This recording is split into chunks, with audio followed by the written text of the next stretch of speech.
you need to keep the commandments. And he says, oh, I've done that. And so Jesus began to list the commandments. He starts with number 7. He goes up to number 6. He does 8. Then he does 9. Then he does 5. Then he does 10. He names, thou shalt not kill, commit adultery. So he does the bottom 5 through 10. And the guy says, I've done that. And Jesus detects an attitude in him that needs to die. You think because you are doing all the things that everybody can see you do, that you've got it. And we think, if I dress up nice, if I show up at church, if I do certain things, then I'm in. But Jesus says to him, there's something that you lack. You know what the first commandment is love the Lord thy God with all thy heart, and thou shalt put no other gods before me. And he wants all of us first. That's the first commandment. It's for you to give everything to him, right? So it says, if you really think you're keeping the commandments, then sell all you have, give it to the poor, and come and follow me. So, I can't do that. Jesus wants all of you. He wants all of you. He doesn't want you just to have a checklist of things that you do. I did this, I read my Bible this morning, I went to Bible study, and then on Saturday I went to rehearsal, done. No. He wants you 24 hours a day, all day long, and he wants everything that you have to belong to him. He's not mad at rich people, because he goes on to say how hard it is for those who trust in riches to enter the kingdom of heaven. Not to get saved, but to actually, because their trust is in their money and not in God. And when the money's gone, they're scared.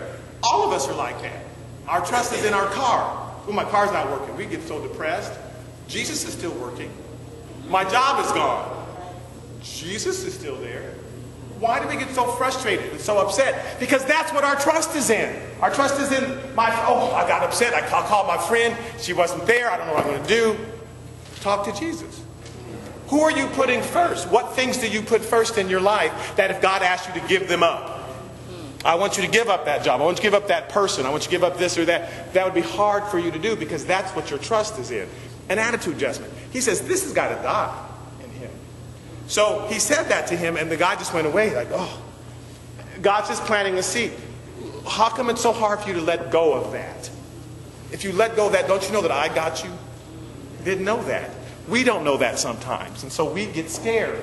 We're frustrated when circumstances, there's a depression, the economy turns down, we get scared, as though Jesus has moved.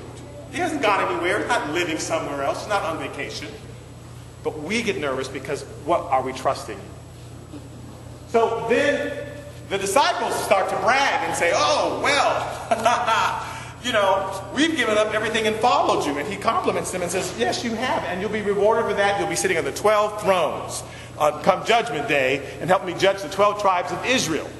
And they ask him, these are the demanding disciples, can we sit on the 2 thrones that are next to you? The Zebedee brothers. They want to sit right next to him. And Jesus is like, you're not getting this. You don't get me. You think it's position. And some of us think that, here's another attitude adjustment. Some of us think that position is what's important. I'm the chairman of this, I'm the head of this, I'm the president of this, and that's what I need to strive for. He says, it's not about position. What you really don't get, he says, is if you want to be great in the kingdom of heaven, you got to be a servant.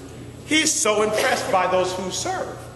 It's the people who are last in our minds that really are first. It's people who are putting themselves first that really are last as far as Jesus is concerned about. Because he says, I came not to be served, but to serve. That's why I'm here. And that's, if you want to be great, have a servant contest. How much can you do for somebody else? If you're the head of a committee, you're put ahead of it so that you can help the committee be all they can be. If I'm directing a choir, I am there to bring out in each singer what gift God has given them. That's my job. Not to say, well, you must sing this and I'm over you. I'm not over you. I'm under you. If I've been put in charge of something, if I'm the pastor, if I'm a deacon, I'm there to help and serve the congregation. As Christians, we are there to serve. So they're wanting the position. We want position, and we get mad when the position is not acknowledged. Well, you can't talk to me like I'm the head of, God doesn't care about that. What are you doing? God is so impressed by those who serve. And when we get to heaven, we're going to be shocked at the people who get the rewards. That quiet person on the side who showed up every Sunday. Every Sunday. Can I help you? I stay quiet. I'm just in the back. But oh, you lost this. Here, I found this for you. I can get this for you. It's people who have made themselves servants that on Judgment Day will be showered with crowns. That's why it was so wonderful last week when we honored different people, because they stayed quiet in the background, but just serving, just being quiet. But God sees. So we have to change our attitude if we want to enter into the kingdom of heaven. He said it's going to be hard for those to enter into the kingdom of heaven and actually participate now in what God is doing. So then he runs into the blind beggars. And it's important because he's walking by and the beggars are calling out when they hear that it's Jesus. In Mark, it's blind Bartimaeus. Mark identifies who it actually is.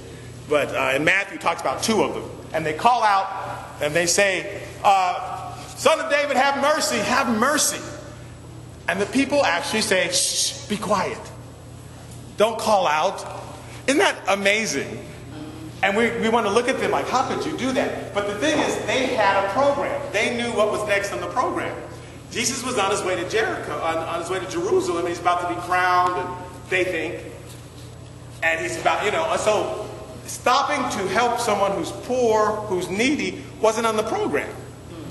Did you call up Eleanor and put it on the program? Then you can't do it. They told him, basically, shh. And they just called out more, have mercy. And we have to change our thinking as to what we think his purpose is. If I am preaching right now and someone walks in who's needy, someone walks in who's hurting, we would get frustrated if they got loud and interrupted the service. We're not any different than them. That's how we are, right? I mean, and that's normal. But if if in the middle of my sermon, some, person who's hurting, who's walked in the door and burst through and, I need help. We'd like, oh, Lord, we'd be so embarrassed.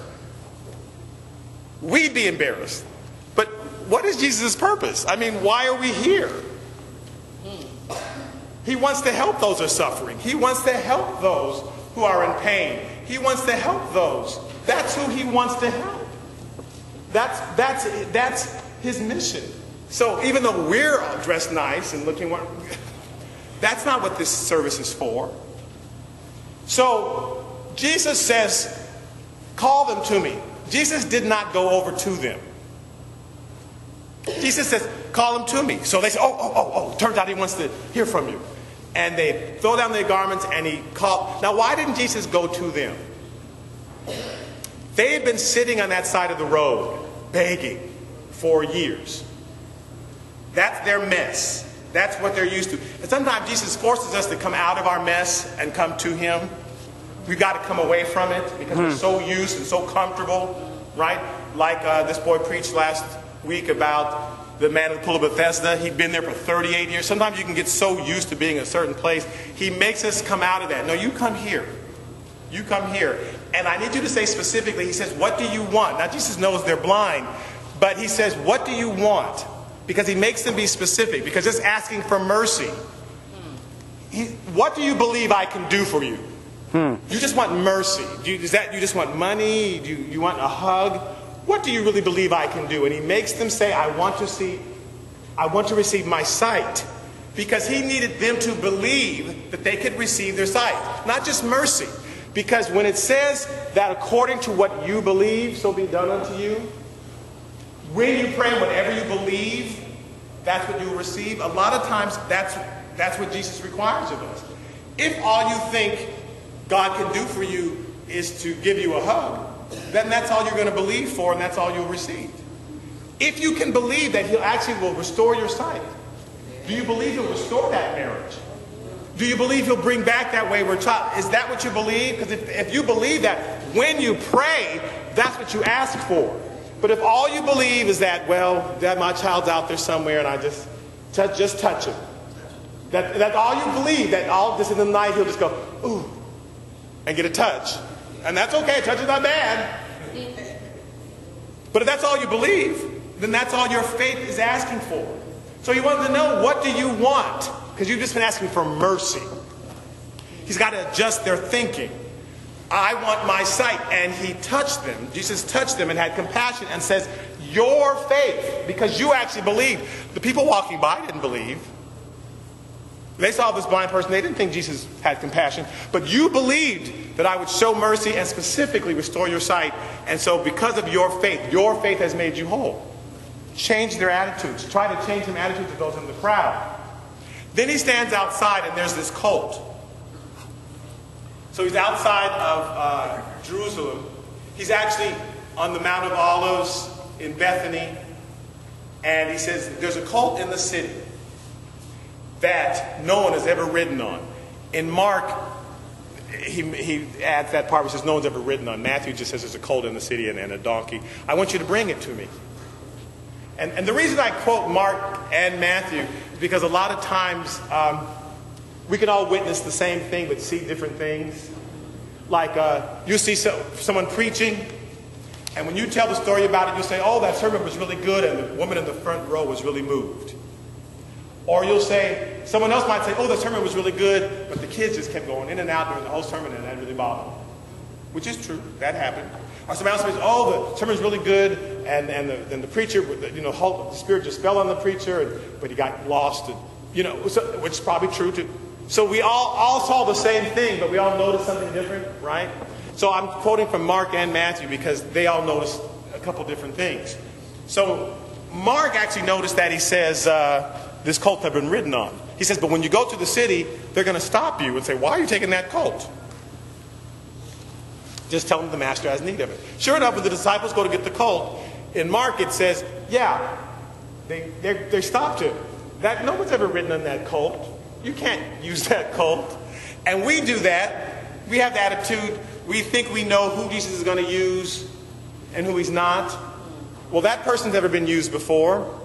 God's never worked through that person. Let's call him this person over here because God always uses them and that makes sense to you. But we don't know who God's going to use. But sometimes we have to change our attitude.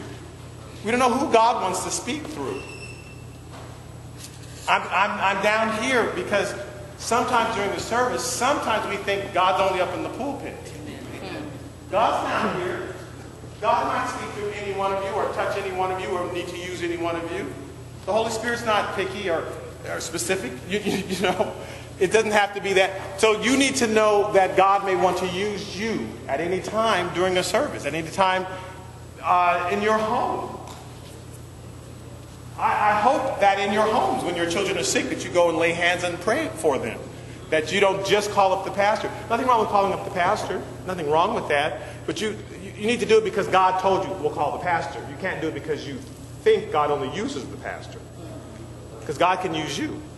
When your neighbors are sick, you don't have to just worry about bringing them to the church. Please bring them to the church.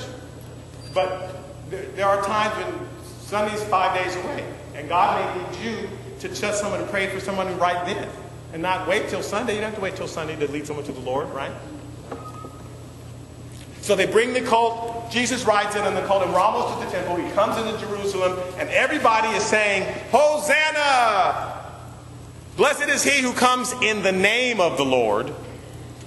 And they're saying, and they said, who is this? And these are the people who had just seen, in Bethany, he just raised Lazarus from the dead.